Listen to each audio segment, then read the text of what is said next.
ngasi July ki tang kunga nipan English ngani kunga mari ingen gi kulumdoi nipan banung maizing numit na lakpasida yahen ba production na adong gi wahang gi pau kumbu pudo na laksari punong puy kay kumnabot sari ngasi so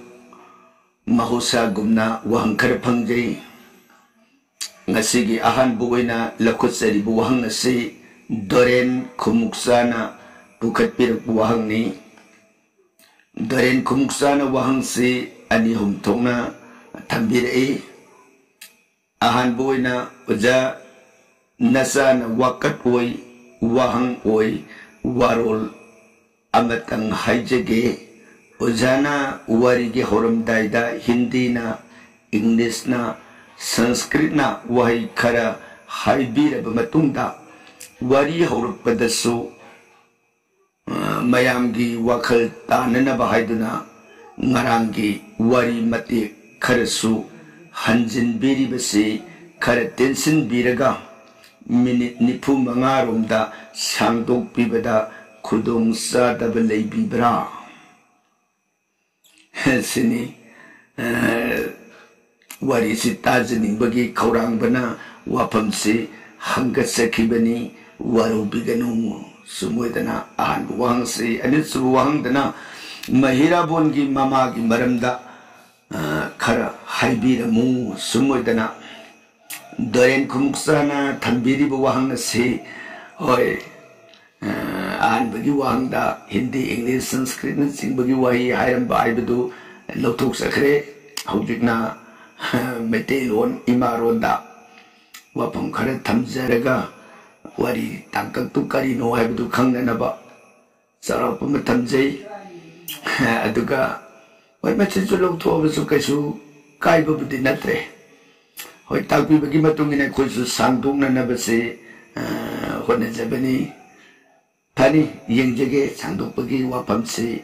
wangsi pokat pirak bagi damak thagatsari aduga anisubada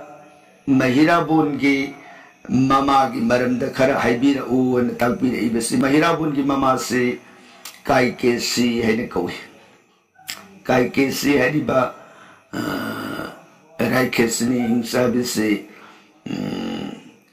patal gi manungda rabona adumak thamkhibani aduga patal gi mahison kanson purari balai bagasigi ningthawina rabona masani pasi len kibani sumudana mahirabun gi mama gi wapam se thamjari aduga khajitang wapam sida contradiction leiba haigadra di kirtibasi ni iba ramayunda kari haina thambiram bage habda kai kesi haribasi rabun pupi mama gi mingsu kai kesi kui balbing ne ibadadi nikasa haina thamba aduna rabun gi mama si kai ke sini haibu kansida masai gi mahirabun pupi mama siga rabun pupi mama siga mama mata wekba aduna makoi ni si mapa masa webagi bap gi wangda masimana webagi bap lomda haibadi Kirtivasi Ramayan sida khara sanay naba sayat naba wapamoy na tami adubo nanay na lijari buwari sida di Balmiki gi gadde slok da ibada di kai keses na rabon gi nupini aduga rabon gi mamana nikasani sumoydana tambiram bana maram oydana Balmiki gi mod matungina kai kesisi rabon gi nupini sumoydana doren kumuksa gi wapamsi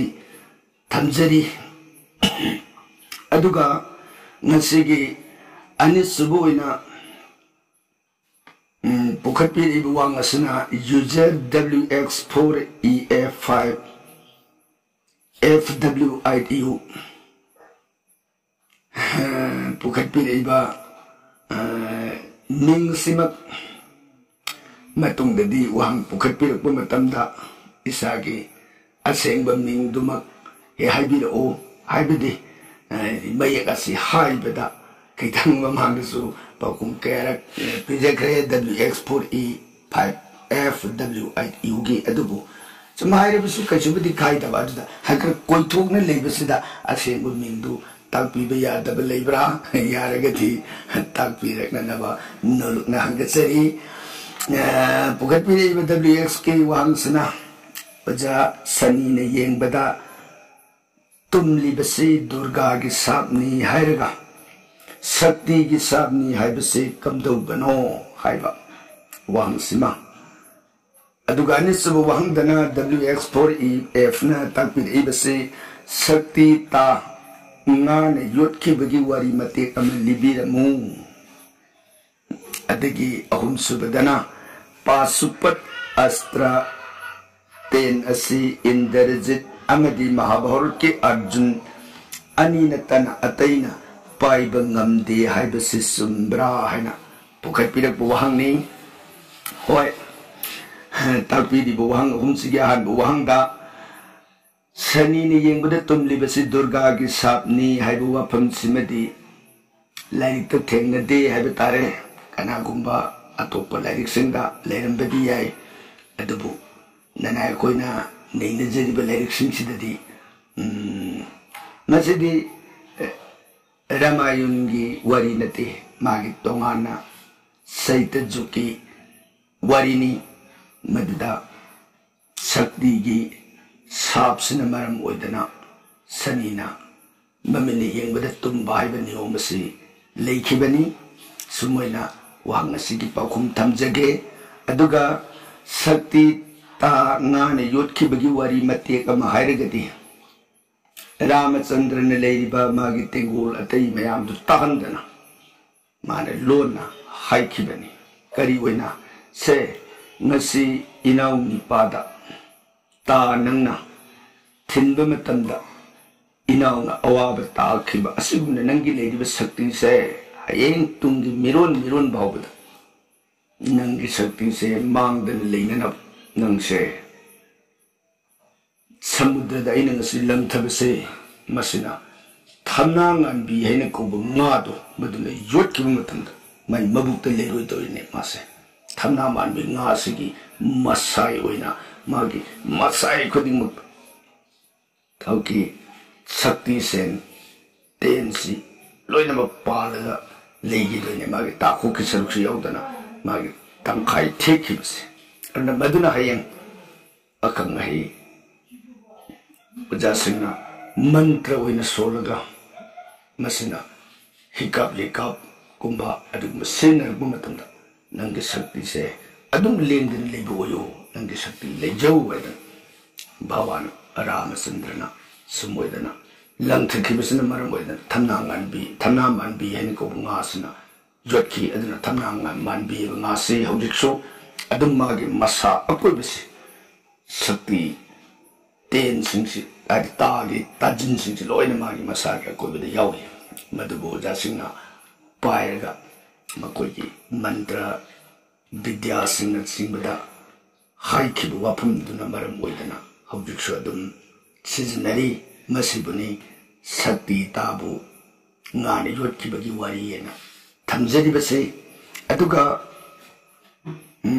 Hari wari si gamana tunggal lakada wari di oidoni aduna Ramachandrana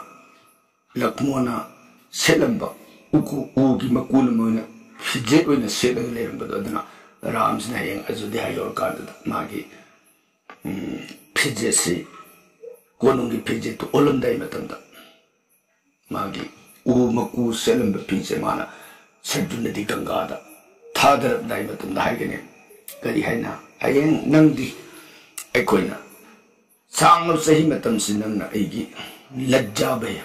jagat ki ikai bu nang karilaga aibu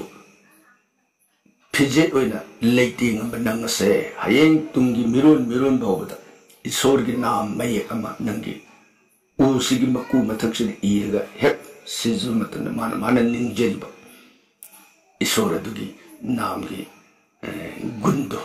madu mapung phana leibu ocean oi adana akoi na udi sida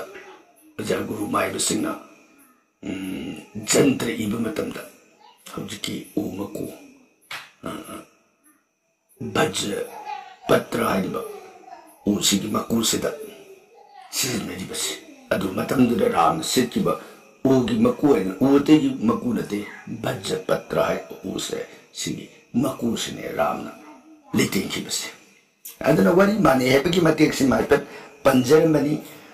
asmoidana sakti tabungani urki bigi wapum tamjare aduga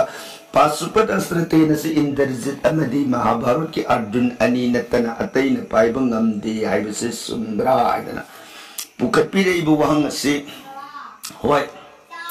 tensi ani natana ataina paibang ngamde haibadu adum haiba yai adubu asengba pasupate arjun natana atopa amatana paibang ngamde haibatai maramdi pasupat astraidana sum sadharu loina haina haibadi pasupat si oiraknaba magi soliba mantra magi tapasya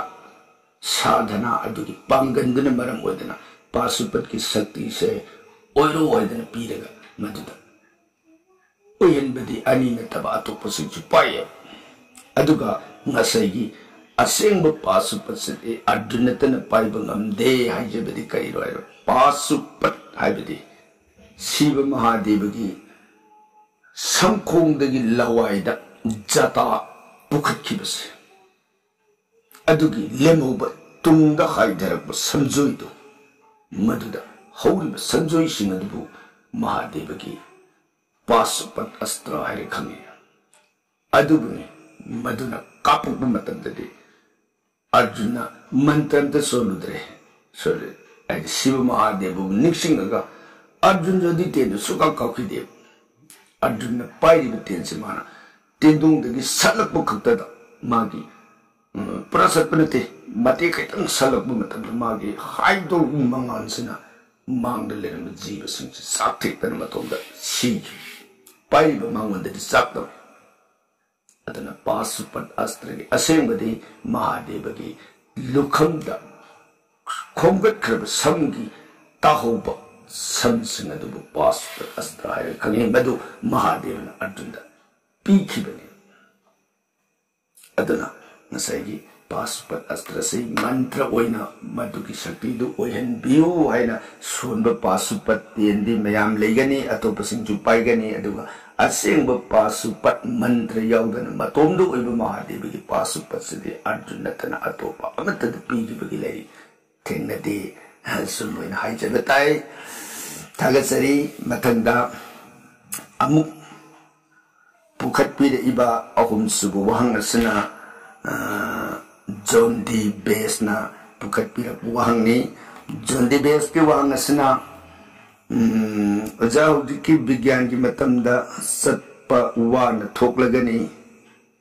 haibadi girigandhamadan haiba sinlamdam si karamba maphamda oiba jatno sumoidana Jandi Besna takpirai masi lairikna girigandhamadan haiba wafum si maphamduda sali haiba sumoina thambiramba natana masi mafam sida lei haibagi wafam asi tengnadaba haiba tare maramaduna paukum asi girigandhamadon kadai dilai girigandhamadon dilai haidana sumoina paukum si Jandi Beski thamjari aduga sarangna ina madugi wafam sigi matangsida sum khara thiba kanda Bharat ki Orissa da lei haidana hainaba yawi adugumdana akogi Manipur dasu lei kadaidana Manipur gina akogi haibok sing haidi Manipur University Kansipur gi matu manindali singdo madu gandhamadu ne sumoidana pangai haiba ngangnaba singju dum tai maduna silai haiba tare Jandi Bes silai ga chapcha tambiramdrabanina masi kadaida leibage haibado sarga kadaida lei sarga dilei haiba adum oina thamjaba tare tainarapada masigi mari suboina लौकत्सरिब वहांग असना बोइनावना पुखत्पिरकपु वहांगनि बोइनावना पुखत्पिरिब वहांग असना telephone कोन दवैना पुखत्पिरकपु वहांगनि